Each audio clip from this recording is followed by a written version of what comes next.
अम्ल, सार एवं लवण। अब इसमें से हमने क्या पढ़ लिया है? इसमें से हमने पढ़ लिया है अम्ल के बारे में, ठीक है ना। अगला पढ़ेंगे सार, फिर उसके बाद पढ़ेंगे लवण, फिर खत्म चैप्टर। अम्ल के बारे में हमने क्या पढ़ लिया? अम्ल किसे कहते हैं, इसके प्रकार, और किस किस से अभिक्रिया करता है, क्या क्या बनाता है, ये पढ़ लिया हमने। ये सार किसे कहते हैं, सार के प्रकार और किस किस से अभिक्रिया करते हैं, सेम टू सेम चीजें पढ़ेंगे। जैसे हमने पढ़ा है भाई, जो ऐसे पदार्थ जो स्वाद में खट्टे होते हैं अम्ल कहलाते हैं, ये दो प्रकार के होते हैं, सेम टू सेम ये सार में पढ़ेंगे। जो अभिक्रिया हमने अम्ल की कराई ना, धातु से धातु कार्बोनेट से धातु हाइड्रोजन कार्बोनेट, वही अभिक्रिया सार की भी कराएंगे, सेम टू सेम पूरा प्रोसेस, कोई चेंज नहीं है। कुछ जगह अभिक्रिया नहीं करेगा सार, उसको देख लेंगे यहाँ पर। जैसे मान लो टॉपिक डाल लो हमारा सार, सार के बारे में। सार को तुम्हारे बोलते हैं सारक, क्या बोलते हैं? सारक। तो सार या सारक कुछ कोई फर्क नहीं पड़ेगा, सार बोलते हैं सारक, तुम्हारी किताब में सारक लिखा होगा। देखो अब सारक किसे कहते हैं? हमने क्या पढ़ा अम्ल के बारे में? ऐसे पदार्थ जो स्वाद में खट्टे होते हैं अम्ल कहलाते हैं। सेम टू सेम ऐसे चीजें, ऐसे पदार्थ जो स्वाद में कड़वे होते हैं, स्वाद में कैसे होते हैं? कड़वे। ऐसे पदार्थ हमें कड़ा सा लगता है ना, जैसे नमक, नमक तो सॉरी वो तो लवण है हमारा। ऐसे पदार्थ जो स्वाद में क्या होते हैं? कड़वे। कभी नहाते टाइम साबुन को चल जाता है ना झाग मुंह में, ऐसे हाथ थू ऐसा लगता है, वो साबुन वो सार ही होता है। क्या होता है वो? सार। हम नहाते हैं शैम्पू लगा रहे मुंह में चली उंगली, फिर लगता है कड़ा थू, तो वो कड़वा सा जो टेस्ट आ रहा है ना, वो सार का टेस्ट। किसका टेस्ट है? वो सार का टेस्ट होता है। ऐसे पदार्थ जो स्वाद में क्या होते हैं? कड़वे होते हैं, सार कहलाते हैं। इनमें एक और विशेष बात है, जितने भी सार होते हैं ना, सब में साबुन के समान चिपचिपे होते हैं। साबुन के समान कैसे होते हैं? चिकने होते हैं। चिकने या चिपचिपे से बोल सकते हैं। साबुन के समान जैसे फिसलते हैं, मतलब चिकना होने का मतलब ये ना, साबुन के समान क्या होते हैं? चिकने होते हैं। वो वाला चिकना नहीं, चिकने। साबुन के समान क्या होते हैं? वो चिकने होते हैं। तो ऐसे पदार्थ जो स्वाद में कड़वे होते हैं और साबुन के समान चिकने होते हैं, सार कहलाते हैं। ऐसे पदार्थ जो स्वाद में क्या होते हैं? कड़वे होते हैं और साबुन के समान क्या होते हैं? चिकने होते हैं, वो क्या कहलाते हैं? सार कहलाते हैं। उदाहरण मान लो पोटेशियम हाइड्रोक्साइड, कैल्शियम हाइड्रोक्साइड, अभी बताऊंगा, वही चाहेगा तो मतलब सार है, पहले बता रखा है अपने, लिख लेते सार के बारे में। ऐसे पदार्थ, ऐसे पदार्थ जो स्वाद में कड़वे, कड़वे और स्पर्श करने पर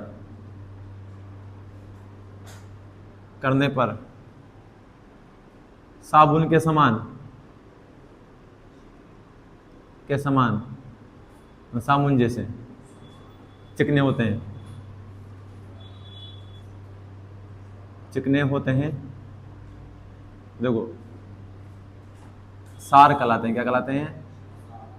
सार कहलाते हैं। ये लिखा हम, देखो ऐसे पदार्थ जो स्वाद में कड़वे और स्पर्श करने पर साबुन के समान चिकने होता है, सार कहलाते हैं। जैसे मान लो साबुन का घोल एक सार का उदाहरण, सीधा सीधा साबुन घोल के सार का उदाहरण है। अगर मान लो हम डायरेक्ट लिखना भी चाहिए, जैसे मान लो उदाहरण साबुन का घोल, साबुन ही मान लो सीधा, एक साबुन का घोल एक सारे पदार्थ, एक सबसे जानना पहचानना उदाहरण है साबुन का घोल, जो एक सार का उदाहरण है। इसके बाद हमने पढ़ा था ना अमल। अब देखो सार क्या करते हैं? सार देखो वहां पढ़ा था अमल, अनिल। क्या पढ़ा था? अमल मतलब अनिल। वैसे यहां होता है सालानी। क्या होता है? सालानी। अब ये कहते हैं अमल क्या करता है? नीले को लाल करता है, सार उसका उल्टा करता है। क्या करता है? लाल को क्या करता है? नीला करता है। तो देखो सार नीले, सॉरी लाल लिटमस पत्र को नीला कर देते हैं, नीला कर देता है, कर देता है। ये क्या करता है? अगर इसके पास, अगर देखो हमारे पास लाल लिटमस पत्थर है, उस पर अगर तुम साबुन का घोल डालोगे तो कैसा हो जाएगा? वो नीला। कौन से रंग का हो जाएगा? लिटमस पत्थर है, नीले रंग का हो जाएगा। जैसे मान लो मैंने ले लिया लिटमस पत्थर एक यहाँ पर, ये कौन से रंग का लिटमस पत्थर हमारे पास है? लाल रंग का लिटमस पत्थर है हमारे पास। ये क्या है, लाल रंग का लिटमस पत्र हम इस पर डाल रहे हैं साबुन का घोल या कोई भी सारे पदार्थ। जैसे साबुन का घोल डालेंगे ये लिटमस पत्र कौन सा रंग का हो जाएगा, नीले रंग का। कौन सा रंग का हो जाएगा, साबुन का घोल डालते हैं मतलब सारे पदार्थ डालते हैं, लिटमस पत्र कौन सा रंग का हो जाएगा। अब पता कैसे लगा भाई साबुन का घोल सारे है, तो साबुन के घोल को जब लिटमस पत्र पर डाला गया तो उसने क्या कर दिया, लाल लिटमस पत्र को नीला कर दिया। और लाल लिटमस पत्र को नीला करने वाले पदार्थ क्या होते हैं, सार होते हैं। ऐसे लगाए पता, पहले पता नहीं था सार कौन सा है। जैसे मान लो अगर सार लाल को नीला करता, सॉरी नीले को लाल करता तो अमल होता। अगर मान लो साबुन का घोल नीले लिटमस पत्र को लाल करता तो क्या होता वो, अमल। पर इसने नीले लिटमस पत्र को लाल नहीं करा, इसने क्या करा, लाल को क्या कर दिया, उल्टा नीला कर दिया। तो लाल लिटमस पत्र को नीला करने वाले पदार्थ क्या कहलाते, सीधा सीधा सार कहलाते हैं। तो ये करा यहाँ पर, जैसे हमने इस पर लाल लिटमस पत्र पर क्या डाला, साबुन का घोल डाला, इसने इसको कैसा कर दिया, नीला। कैसा कर दिया, नीला लिटमस पत्र। कौन सा रंग का कर दिया, नीले रंग का बदल दिया। तो देखो इस साबुन के घोल ने ये लाल लिटमस पत्र को क्या कर दिया, नीला कर दिया। मतलब साबुन का घोल क्या है, सार है। क्या है, एक सारे प्रकृति का पदार्थ है। आगे बात, जैसे हमने उसमें याद रखा था अनिल, यहां ऐसे इसका भी होता है सालानी। क्या होता है इसका, सालानी। इसको लिखते हैं ऐसे, सालानी। अब देखो स का मतलब सार, इसका मतलब लाल लिटमस पत्र, ला का मतलब क्या है, लाल लिटमस पत्र, पत्र। नी का मतलब क्या होता है, नीला लिटमस पत्र, नीला। तो देखो सार क्या करता है, लाल लिटमस पत्र को नीला कर देता है। आगे बात सुनो। तो जैसे अनिल, कभी कभी कंफ्यूजन होता है कि अमल करता है लाल को नीला या सार करता है, तो सीधा जुगाड़ है, अमल का पूछे तो अनिल याद कर लेना, सार का पूछे क्या याद करना है, सालानी। क्या याद करना है, सालानी। दोनों में तुम्हारा कंफ्यूजन क्लियर हो जाएगा एंड टू एंड। कभी ऑप्शन में आ जाए, जैसे मान लो कि अमल लिटमस पत्र को लाल करता है या नहीं करता है। अब मान लो कंफ्यूजन होता है कि अमल करता है सार करता है, तो भूल जाते हैं ना। तो याद करने का जुगाड़ क्या है, ट्रिक क्या है हमारी, अमल का बोल रहा है तो अनिल, असार का बोल रहा है तो सालानी। जीवन भर नहीं बोलोगे तुम इससे, याद ही नहीं करना है, बस हमें अमल का अनिल याद करना है और सार का सालानी, और हो भी जाते हैं याद आसानी से। फिर जैसे मान लो अमल आ गया हमारा, अमल से अ से अमल, नी से नीला, ल से लाल। तो देखो अमल क्या करता है, नीले को लाल करता है, सालानी। तो देखो सार, ला का मतलब लाल, नी का मतलब लीना, तो साल क्या करता है, सार लाल लिटमस पत्र को नीला करता है। आगे बात हम उतार लो यहां तक।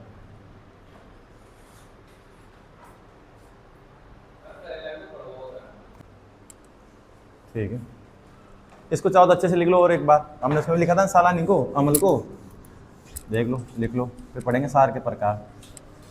ये याद रखना बहुत जरूरी है, ये सालानी तुम्हें याद रहना चाहिए। अमल के लिए अनिल और सार के लिए सालानी। जैसे चाहो जैसे लिख लेना इसको, सालानी। यहाँ लिखना ये सार, ये ला का मतलब लाल, नी का मतलब नीला, ऐसे रखना याद। अब कहने का मतलब क्या है, सार लाल लिटमस पत्र को नीला कर देता है, खत्म बात, डायरेक्ट।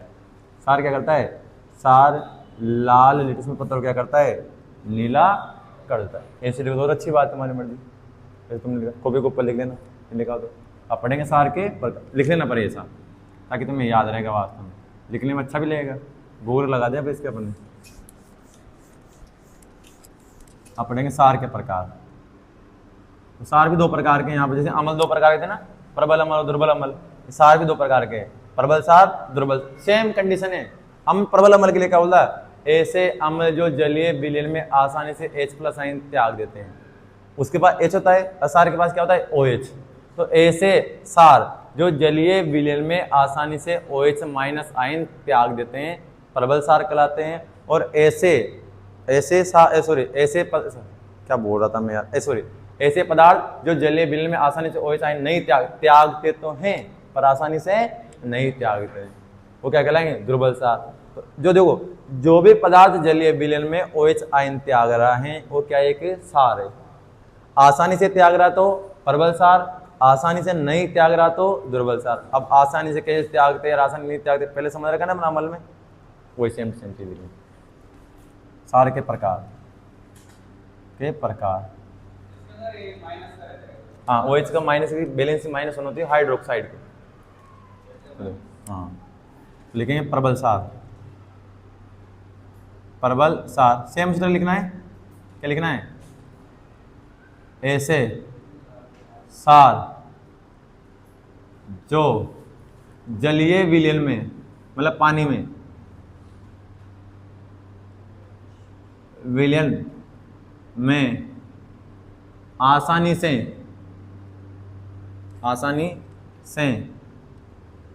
OH माइनस आयन, इसको बोलते हैं हाइड्रोक्साइड आयन। क्या बोलते हैं? Hydroxide ion. लिख भी लेना यहाँ पर।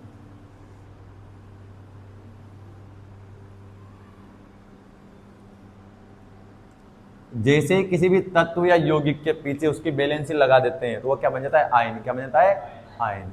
अगर मैं OH लिखूं तो सिर्फ बोलूंगा इसको हाइड्रोक्साइड। क्या बोलूंगा? हाइड्रोक्साइड। मैंने इसकी बैलेंसी लगा दिया, इसको क्या बोलूंगा? आयन। क्या बोलूंगा? आयन। तो देखो ऐसे सार जो जलीय विलयन में आसानी से OH माइनस आयन त्याग देते हैं प्रबल सार कहलाते। क्या कहलाते हैं? प्रबल सार कहलाते हैं। उदाहरण लिखेंगे इसके। सबसे अधिक क्रियाशील धातु कौन सी? Sodium potassium. कौन थी? Sodium potassium. सबसे अधिक क्रियाशील धातु वही होती है ना, पोटेशियम सोडियम, KN। सही की श्रेणी पढ़ा क्या अपन ने? पोटेशियम सोडियम कैल्शियम में। तो जो पोटेशियम सोडियम अधिक क्रियाशील है ना, पोटेशियम और सोडियम के साथ जो हाइड्रोक्साइड बनता है, जैसे मान लो मैं उदाहरण लिख लूँ इसके यहाँ पर NaOH। OH दिखाई दे रहा है तुम्हें? क्या दिखाई दे रहा है? OH। ये देखो OH दिखाई दे रहा है, मतलब क्या है? सार है। क्या है? सार है। इसको बोलते हैं सोडियम हाइड्रोक्साइड। ये एक प्रबल सार है। इससे ही प्रबल होता है, पहले वो लिख लो KOH। बताओ क्या बोलेंगे इसे? Potassium hydroxide. क्या बोलेंगे इसको? पोटेशियम हाइड्रोक्साइड एक प्रबल सार है। दूसरा प्रबल सार कौन सा है दूसरे नंबर पे? NaOH। कौन सा है? NaOH। इसे बोलते हैं अपन पोटेशियम हाइड्रोक्साइड। क्या बोलते हैं? Potassium hydroxide. ये नाम याद रखना। इसे क्या बोलते हैं? Sodium hydroxide. दो लिख लो ये। क्या बोलेंगे सर? देखो पहला क्या है? प्रबल सार पोटेशियम। सब इससे भी प्रबल ही है, अधिक क्रियाशील भी होता है, क्योंकि अधिक क्रियाशील भी होता है ना। फटाफट अभी क्या करता है? जल से फटाफट। देखो हमने क्या बोला? जल से क्रियाशीलता का नाम पढ़ा है ना। पोटेशियम सबसे जल्दी भी क्या करेगा? सबसे अधिक क्रियाशील कौन होता है? पोटेशियम होता है। जैसे पानी में डालेंगे फटाफट अभी क्या करेगा? अभी क्रिया करने का मतलब क्या? अपना आयन त्याग देगा। और अपना आयन आसानी से फटाफट त्याग रहा है, मतलब आसानी से त्याग रहा है, तो उसे हम क्या बोलते हैं? प्रबल सार कहते हैं। ऐसे सार जो जलीय विलयन में आसानी से अपने OH माइनस आयन त्याग देता है, प्रबल सार कहलाते हैं। मैं ये क्यों बोल रहा हूँ? तो मैं सर के तथ्य नहीं याद दिला रहा हूँ। बताओ याद दिलाने का कारण क्या है? सबसे अधिक क्रियाशील ये होता है पोटेशियम। उसके बाद क्या होता है? सोडियम। जो अधिक क्रियाशील होता है वो क्रिया भी जल्दी करता है। जैसे पोटेशियम को पानी के अंदर डालोगे फटाफट अभी क्रिया करेगा और अपना OH माइनस आयन त्याग देगा। फटाफट अभी क्या कर रहा है? OH माइनस आयन त्याग रहा है। क्या है? प्रबल सार। क्या है वो? प्रबल सार। उसके बाद क्या आता है? लिखेंगे दुर्बल सार।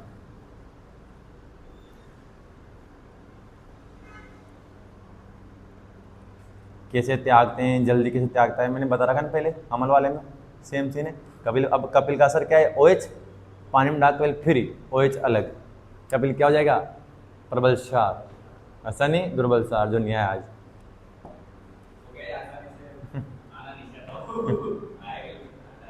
सनी में खतरनाक चीज है भाई।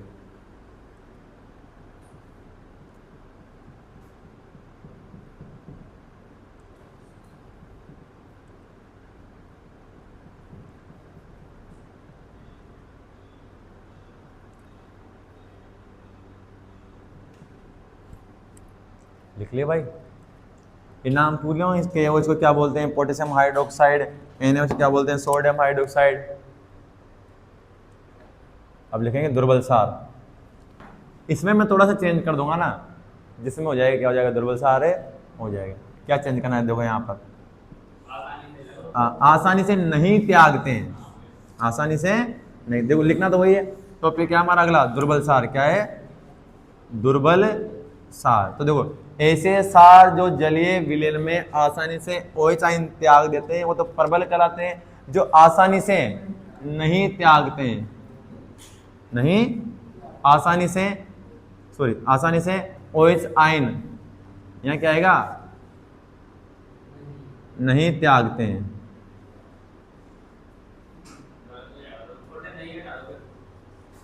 हाँ दोबारा लिख लो यार।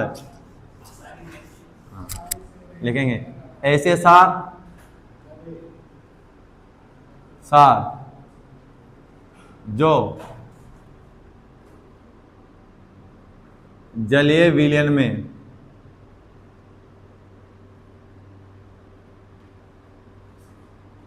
आसानी से OH आयन, हाइड्रोक्साइड आयन नहीं त्यागते हैं। आसानी से नहीं, आसानी से नहीं त्यागने का मतलब ऐसा नहीं कि त्यागते नहीं, त्यागते तो हैं, अगर त्यागेंगे नहीं तो फिर वो सार भी नहीं है, नहीं त्यागते हैं।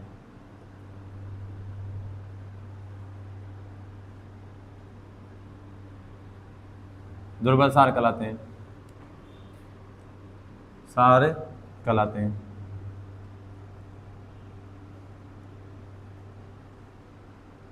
इसके भी दो तीन उदाहरण लिख लेते हैं। उदाहरण अब देखो, सोडियम क्या, पोटेशियम, सोडियम, उसके बाद क्या था? Calcium, magnesium, aluminium. तो कैल्शियम और मैग्नीशियम से जो सार बनते हैं वो क्या कहलाते हैं? दुर्बल सार कहलाते हैं। तो पहला लिखेंगे, देखो कैल्शियम आएगा ना, CaOH का होल ट्वाइस। अब ऐसा ही क्यों बना, तुम बना लो। क्या बोलेंगे इसको? Calcium hydroxide. क्या बोलेंगे इसको? Calcium hydroxide. इसका और दूसरा नाम क्या बताओ? क्या बोलते हैं इसको? चूने का पानी या बुझा हुआ चूना बोलते हैं ना। क्या बोलते हैं? चूने का पानी या बुझा हुआ। सही से लिख देता हूं इनको। अरे अपने कार्बन डाइऑक्साइड की अभी परीक्षा में पढ़ा है ना, हाइड्रोक्साइड। ठीक है, अगला देखो क्या पढ़ेंगे? MgOH। 2 लगेगा, ऐसे ही ना। अभी क्या रहेगा? इसका एक होता है, इसका एक इधर जाएगा, इसका 2 होता है इधर जाएगा, 2 लगेगा ना। क्या बोलेंगे इसको? Magnesium hydroxide, magnesium hydroxide. जैसे इसका नाम होता है ना, क्या बोलते हैं इसको? चूने, बुझा हुआ चूना। क्या बोलते हैं इसको? बुझा हुआ चूना या चूने का पानी। ऐसे इसका भी नाम होता है, इसको बोलते हैं मिल्क ऑफ मैग्नीशिया। क्या बोलते हैं इसको? Milk of magnesium. दूध की तरह दिखता है। उतार लो दोनों।